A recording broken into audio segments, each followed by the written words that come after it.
જી સ્વામિનારાયણ વિદ્યાર્થી મિત્રો, ધોરણ 11 કોમર્સ વિષય નાના મૂળ તત્વો, ચેપ્ટર નંબર 9, ખાતાવહી અથવા તો ખતવની. બરાબર, આપણે જે કહીએ કે જે અલગ અલગ ખાતા બનાવીને એને ખતવની કરવામાં આવશે.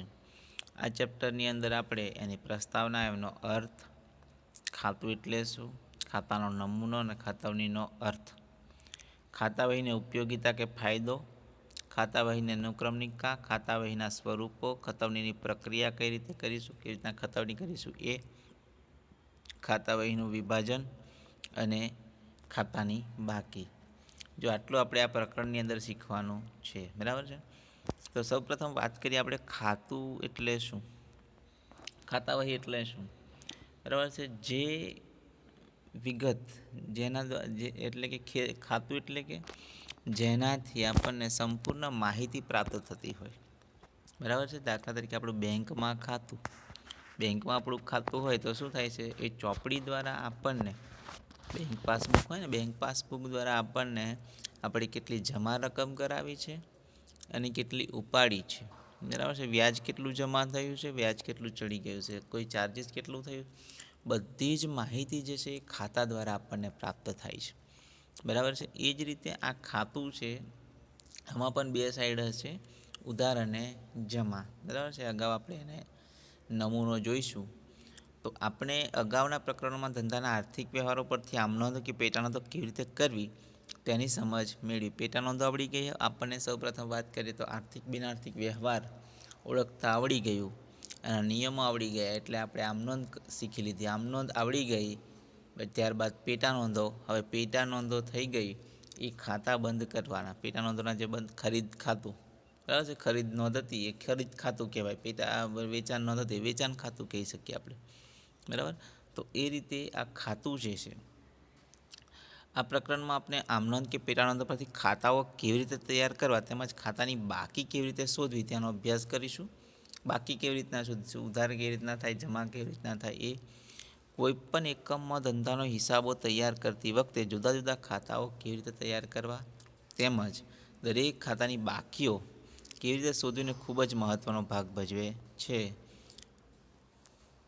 ખાતાવહીનો અર્થ, કે ખાતાવહી એટલે શું. નામું એ ધંધાના આર્થિક વ્યવહારો નોંધવાની પ્રક્રિયા છે. એ તો ખબર જ છે બધાને. આપણે આર્થિક વ્યવહારો, નામું એટલે ગમે તે વ્યવહાર નોંધી ના શકાય. આર્થિક એટલે જે આપણે નાણાકીય લેવડ દેવડ થઈ હોય એવા વ્યવહારો. બરાબર. આર્થિક અને બિનઆર્થિક બે એના ભાગ પડે છે. દરેક વેપારીનો હેતુ આ નોંધાયેલ હિસાબો નોંધ પરથી ધંધા માટે ઉપયોગી માહિતી મેળવવાનો હોય છે. આ તો દરેકનો હોય જ, કે જે હિસાબો નોંધાયા છે તો આપણી પાસે દેવું કેટલું છે, લેનું કેટલું છે, મિલકત કેટલું છે, માલ કેટલું છે, અને આપણી પાસે રોકડ કેટલું છે, નફો કેટલો છે, ખોટ કેટલી છે, બધી જ માહિતી આ નોંધાયેલા હિસાબો દ્વારા આપણને પ્રાપ્ત થતી હોય છે. જેમ કે હિસાબી વર્ષ દરમિયાન કુલ કેટલી ખરીદી કરવામાં આવી, કુલ કેટલું વેચાણ કરવામાં આવ્યું, કયા પ્રકારના અને કેટલા ખર્ચાઓ થયા. કયા પ્રકારના એટલે ઓફિશિયલી ખર્ચા, પગાર, બરાબર છે, સ્ટેશનરી, આ બધા ઓફિસના ખર્ચા કહેવાય. અને જાહેરાત ખર્ચ, બરાબર છે, વેચાણ વિતરણના ખર્ચા, કોઈ જાહેરાત, સેલ્સમેનનો પગાર, આવું બધું જે હોય છે એ કયા પ્રકારના ખર્ચા અને કેવી રીતના, એટલે કેટલા પ્રમાણમાં થયા તે જાણી શકાય. કયા પ્રકારની કેટલી આવકો થઈ, આવક ક્યાં ક્યાંથી પ્રાપ્ત થઈ, નફાની થઈ, બરાબર, બીજું વેચાણથી થઈ, મહેસૂલી આવક, મૂડી આવક, એ ખ્યાલ આવે. કેટલી મિલકતોને લેના છે તેમજ કેટલા દેવા અને જવાબદારીઓ છે. આપણી પાસે ધંધામાં કેટલી આપણી પાસે મિલકત પડેલી છે, આપણી પાસે લેનું કેટલું છે, એની સામે આપણી પાસે દેવું કેટલું છે, જવાબદારી આપણે ચૂકવવાનું દેવું કેટલું છે, એ ધંધામાં કેટલો નફો થયો, કેટલું નુકસાન થયું, આવી વિવિધ પ્રકારની માહિતી એ ફક્ત આમનોંધ કે પેટાનોંધ દ્વારા જાણી શકાય નહીં. બરાબર છે. પેટાનોંધ, આમનોંધ દ્વારા આપણને ખાલી માહિતી મળે. જો કોઈપણ ખાતાની બાકી જાણવી હોય તો એને આપણે ખાતું બનાવવાનું રહેશે. ઉપર દર્શાવેલ બાબતોને ધ્યાનમાં રાખીને હિસાબી નોંધ પરથી જુદા જુદા તારણો શોધવા અલગ અલગ ખાતાઓ બનાવવામાં આવે છે.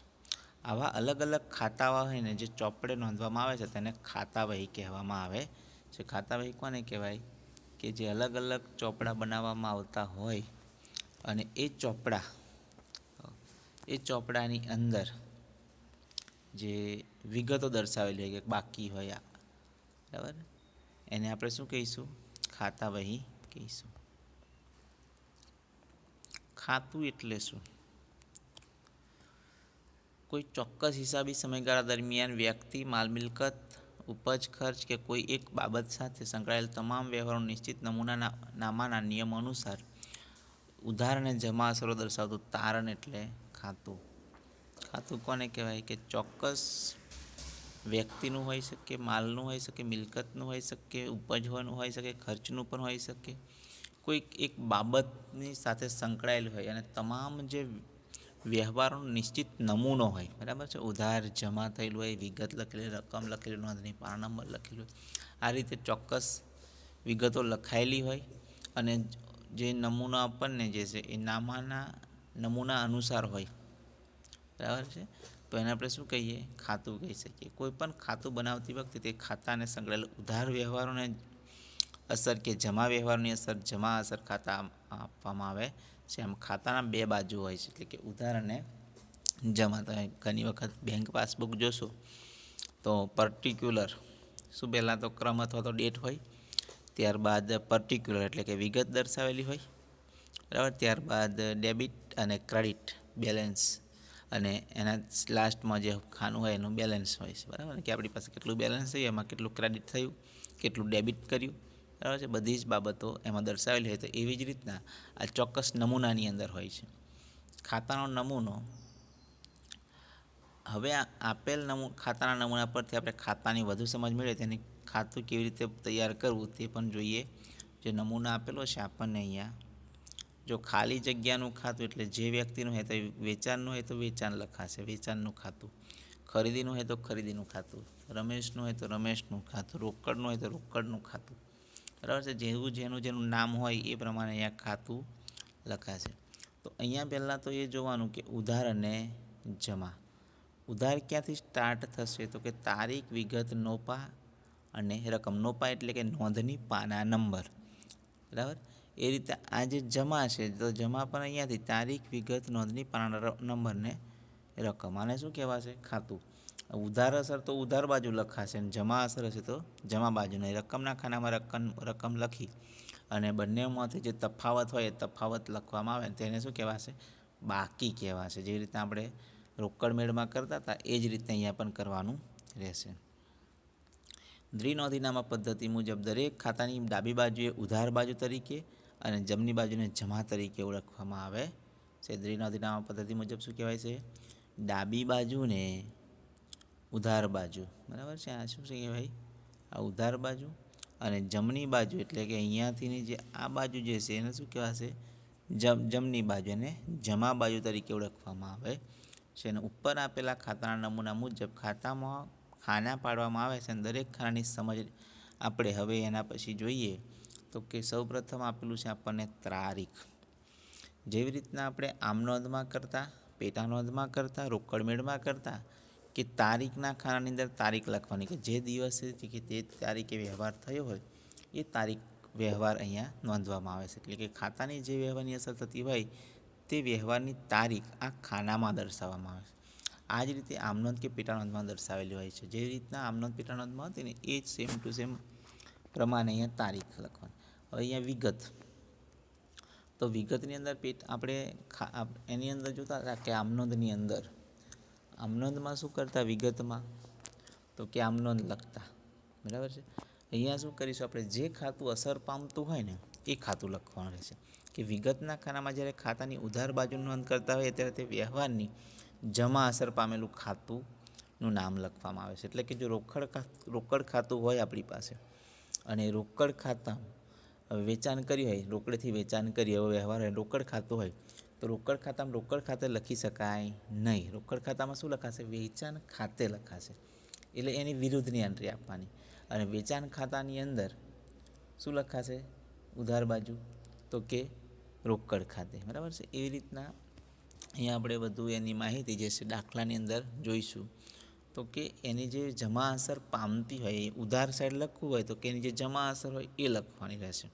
તો કે આપણે શું કરતા? આમ નોંધ ₹5,000નું રોકડેથી વેચાણ કર્યું તો રોકડ આવે તો ઉધાર રોકડ ખાતે ઉધાર તે વેચાણ ખાતે. તો શું કરશું હવે? તો કે રોકડ ખાતાની ઉધાર બાજુ વેચાણ ખાતે, વેચાણ ખાતાની જમા બાજુ રોકડ ખાતે, એ રીતે અસર આપવાની રહેશે. એ જ રીતે ખાતાની જમા બાજુ નોંધ કરતા હોય ત્યારે તે વ્યવહારની ઉધાર અસર પામેલ ખાતાનું નામ લખવામાં આવે છે. હવે આવે છે નોંધની પાનાની અંદર નોપા.